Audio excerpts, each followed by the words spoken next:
As the film unfolds in a world laid waste by an apocalyptic calamity, we are introduced to Juliet, a woman emblematic of extraordinary resilience. She roams the bleak and empty landscape, ever vigilant in her quest for resources vital for survival in this stark world. Armed with a firearm, she stays on high alert, ready to protect herself from any dangers that might arise from the remnants of civilization. On a pivotal day, Juliet pauses her journey at an abandoned gas station, hoping to find crucial sustenance. However, her plans are quickly interrupted by a threatening growl from the upper floor of the decrepit building. Feeling the immediate threat, she quickly retreats to the safety of her car. Inside, Juliet contacts her friend Harry, who eagerly awaits news about the food she scavenged for their group of 39 survivors. Sadly, she tells Harry that the gas station yielded nothing. Concerned about her phone's dwindling battery, she ends the call early, committing to take a shortcut back to their base. On her solo return, Juliet finds an abandoned RV and a critically injured man on the ground.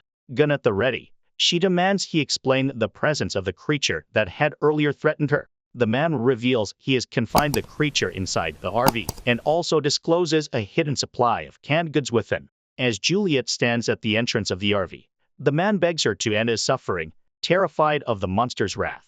With time running out, Juliet decides to confront the creature. A fierce battle ensues, marked by shattered windows and the RV trembling. Ultimately, Juliet emerges victorious, having defeated the creature. Exhausted but determined, she steps out of the RV to find the man lifeless on the ground. Resuming her quiet drive, her attention is momentarily caught by a photo of herself with a man.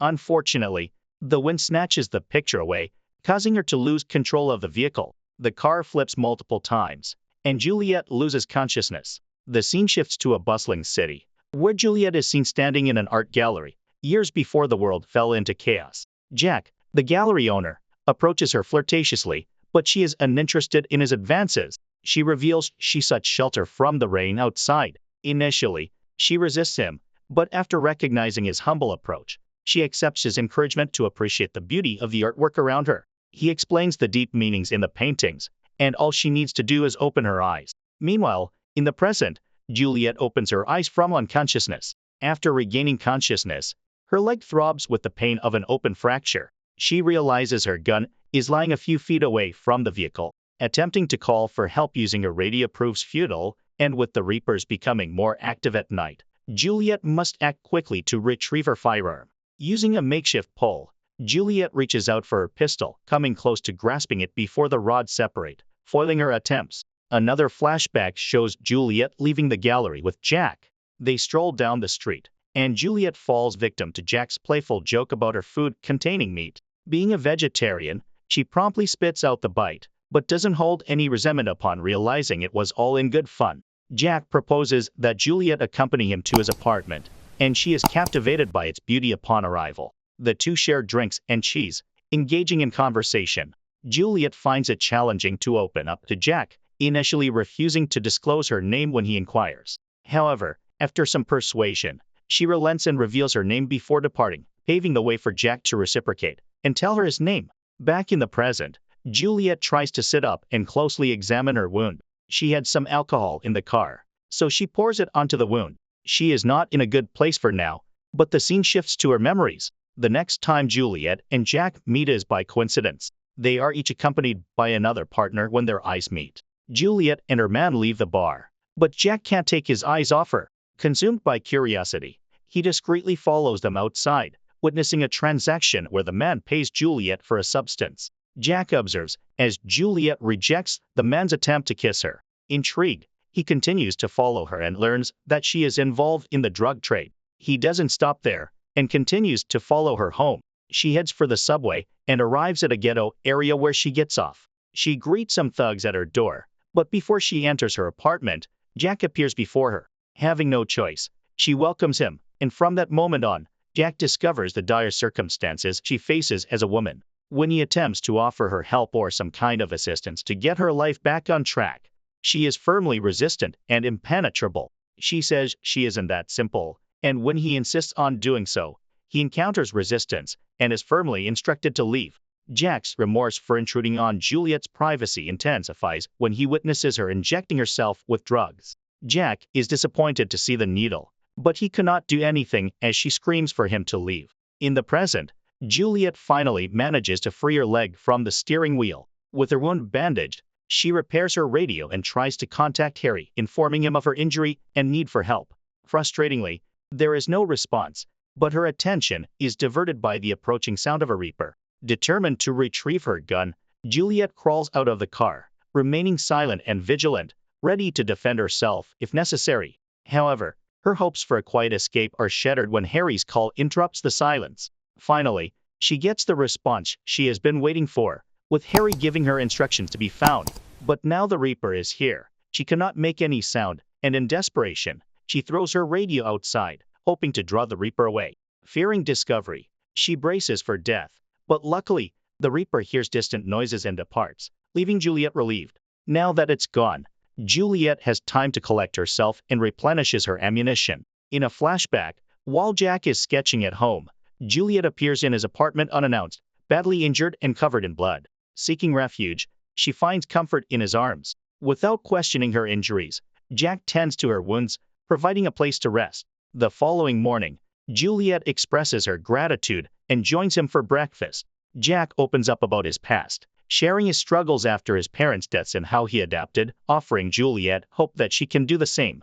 Uncertain, Juliet requests to take a walk for some fresh air, but Jack sees through her facade, knowing she seeks a fix. Offended, Juliet tries to leave but finds herself trapped in the elevator. Despite her demands, Jack insists she stay with him until she is clean.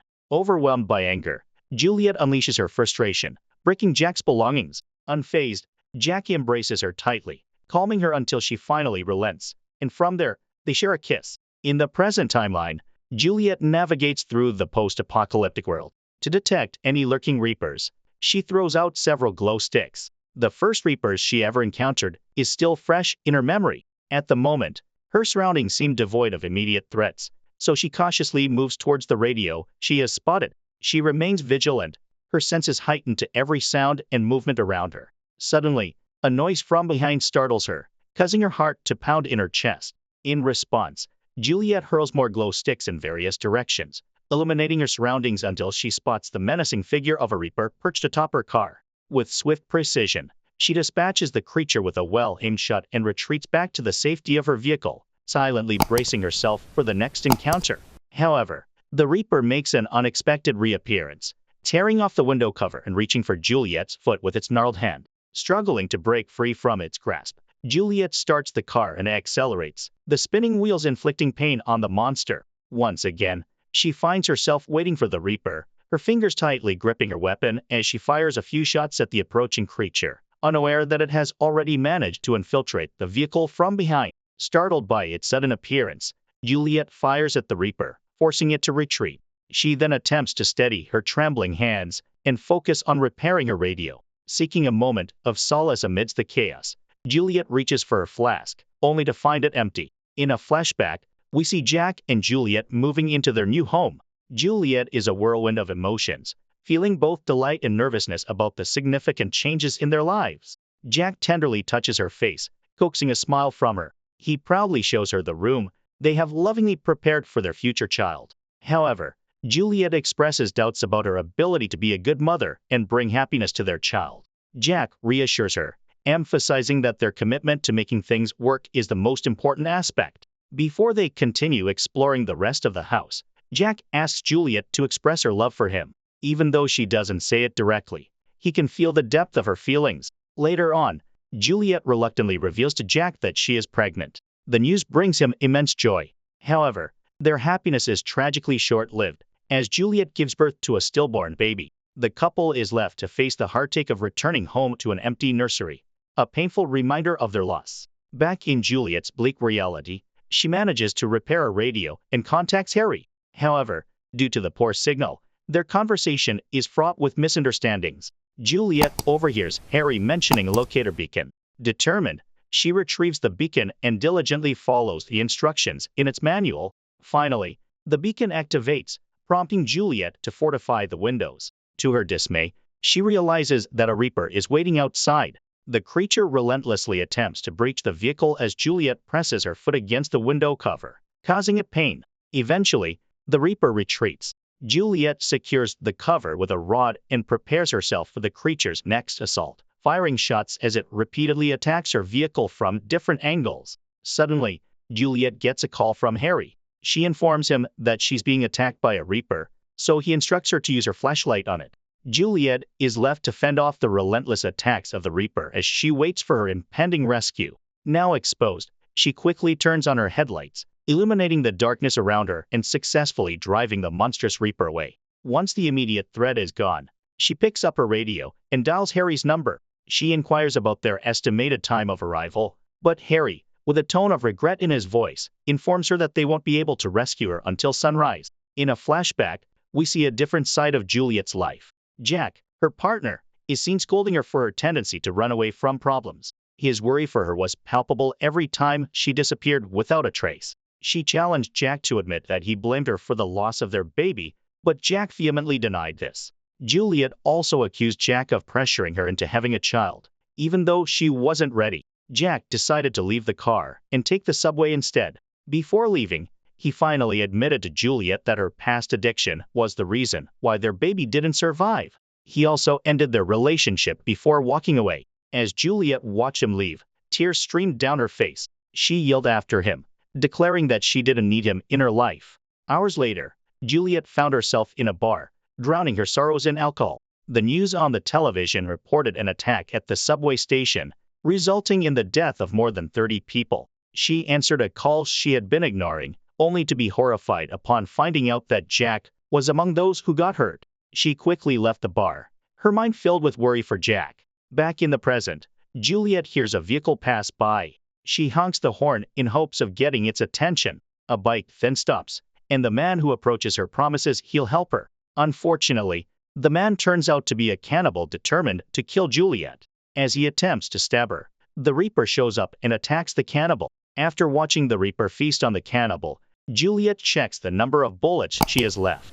She slowly places the gun under her chin, contemplating ending her own life. However, she suddenly remembers how Jack looked at the hospital on the night of the subway attack. His larynx and trachea were burned because of the gas used in the attack, leaving him unable to speak. Jack could only touch the thick plastic separating them. Using a whittleboard and a marker, a weak Jack told Juliet he loved her and asked her never to give up. This memory prompts Juliet to put the gun down. Determined to survive, Juliet takes a flare and 2 fuel containers out of the vehicle, dousing one with gasoline. She then lights the flare and waves it around to lure the Reaper out. When it does, she leads it to the container she's prepared. When the creature stands on the fuel-soaked ground, Juliet shoots the can to kill it with the explosion, but the creature survives and escapes. Once again in danger, Juliet keeps her guard up and looks for the Reaper. The Reaper then grabs Juliet and causes her to drop her gun, so she quickly crawls back inside the car. However, the creature grabs her leg and tries to pull her out,